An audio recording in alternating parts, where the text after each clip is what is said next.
নানা প্রজাতির গাছের সমাহার আর সবুজায়নের বার্তা নিয়ে ময়মনসিংহ সার্কিট হাউস প্রাঙ্গণে চলছে বিভাগীয় বৃক্ষ মেলা ২০২৬। মেলায় সরকারি ও বেসরকারি নার্সারি সহ স্টলে দেশি বিদেশি নানা জাতের গাছ বিক্রি হচ্ছে। অনেকেই নিজেদের পছন্দের চারা কিনে বাড়ি ফিরছেন।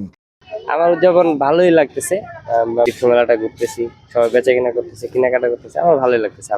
গাছ নিতে আসছি, এখন গাছ খুবই দেখতেছি কিন্তু পছন্দ হইতেছে, আবার প্রাইসটা একটু বেশি মনে হইতেছে, কিন্তু গাছগুলো অনেক সুন্দর। অনেক ভালো লাগে, আর চারার প্রতি একটা আকর্ষণীয় অন্যরকম, তার কারণে সাশ্রয়ী দামই আছে এবং আমি কিছু চারা নিয়ে নিছি। এখন দেখা যাক ফলনে কেমন এটার রেজাল্ট পাওয়া যায়। যদি ভালো হয় তাহলে সামনে হয়তো বা আবার নেব।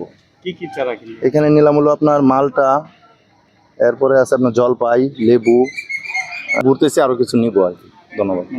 গাছপ্রেমী ও সাধারণ মানুষের ভিড়ে জমে ওঠে পুরো মেলা। মেলায় স্বল্প মূল্যে উন্নত মানের চারা পাওয়ায় সন্তুষ্ট ক্রেতারা, খুশি বিক্রেতারাও। আর বেচাকিনি বলতে এখন হচ্ছে মোটামুটি ভালোই। যেগুলো ফলের আইটেমগুলো, বাহিরের যে নতুন আইটেমগুলো আসছে ওইগুলো চলতেছে না। পাসিমন, লঙ্ঘন, ননি ফল, তারপরে আনার, অনেক জাতের আনার আছে, এগুলো চলতেছে ভালো। এখানে বিক্রির সময় হইল আপনার শুক্র আর শনি, এছাড়া বিকালে আসে মানুষ, অনেকজন আসে, কিন্তু বেশিরভাগ ইনডোর গাছগুলো নিচ্ছে।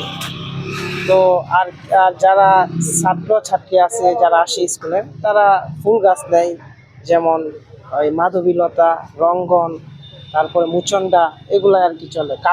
গত 18 জুলাই ময়মনসিংহ জেলা প্রশাসন ও বন বিভাগের আয়োজিত এই মেলার উদ্বোধন করেন দুর্যোগ ব্যবস্থাপনা ও ত্রাণ প্রতিমন্ত্রী এম ইকবাল হোসেন। আগস্টের 1 তারিখ পর্যন্ত চলবে এই মেলা। হুসাইন শাহিদ, বাংলাদেশ বেতার, ময়মনসিংহ।